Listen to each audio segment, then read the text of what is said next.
very much. Have you noticed how around us some people are inspiring, energizing? They could say the same thing as you, but their ideas are understood, remembered by people, better than your ideas. What are those people doing differently? Those people are able to appear fully present, alive in front of us. And other people, in turn, are kind of transparent. You don't see them. And we can be both of those people. Some days we are there, some days we are not here. So what do we change? What's really the driver of that energy? And when you look for inspiration in dictionary, you actually see that there is a close relationship between inspiration and breathing. You know, we breathe in, we breathe out, but our state of mind is not the same. If we breathe in, we are inspired. If we breathe out and we are out of air, our voice starts lingering, our audience dies with us, right? So, if we breathe in, we have those ideas. We will do 2 exercises today, 2 short steps. In the first exercise, I will try to convince you of the relationship between the breathing pattern and our state of mind. And in the second exercise, we'll actually practice what professional actors call the breathe-in position. So let's first do the simple exercise. We'll close our eyes in a minute, and I will ask you to imagine a fruit. But we'll do this breathing out. So as soon as you close your eyes, you start breathing out, and I will name a fruit, and you try to capture a picture of that fruit in your mind. And you try to remember the qualities of the fruit. And then right after we'll do the opposite exercise where we breathe in, I will name another fruit and you capture that image. You ready? So close your eyes, start breathing out, imagine an orange. Okay, you have that image. Now open your eyes. Breathe. And close your eyes again. Breathe in and try to imagine an apple. Okay? Now, if you compare those 2 fruits in your mind, do you see any differences? Arthur, you seem to The orange got smaller, the apple got bigger. That's what most people say, or most people actually in studies say that the orange, when we breathe out, is smaller, darker, sometimes black and white or rippled. And the apple actually seems to be coming towards us. It's very fresh. We can smell it, taste it. I don't know if that's what you experience, but you can practice it in a quiet environment and see if you can reproduce that. So it's very interesting that as we breathe in, we tend to have positive views, positive ideas, bright ideas, and we breathe out. When we talk to others, we lose our energy, our voice, our ideas. We are more pessimistic, we are black and white.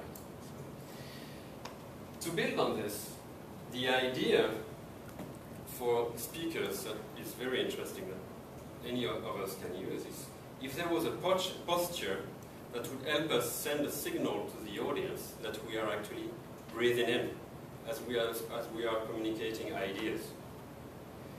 If we could send that signal, people would see that you are inspired, and people tend always to mimic your energy level or your breathing pattern. So if you see somebody being inspired, you actually tend to be inspired also. So let's do the exercise of the breathe-in position and breathe-out position. We'll stand up. And imagine being pulled by a string from the very crown of your head. So you elongate your spine, you are still firmly on the ground, you don't float, your heels are still on the ground, and you are being pulled upwards by a string, right? I can see many people smiling actually in that position because we feel good, and that smile is contagious for people around us, right? This is a natural thing for us to do when we are in that position. And if we pay attention to our breathing pattern, we still breathe in and out, but we feel mostly that we are breathing in that position, if you pay attention.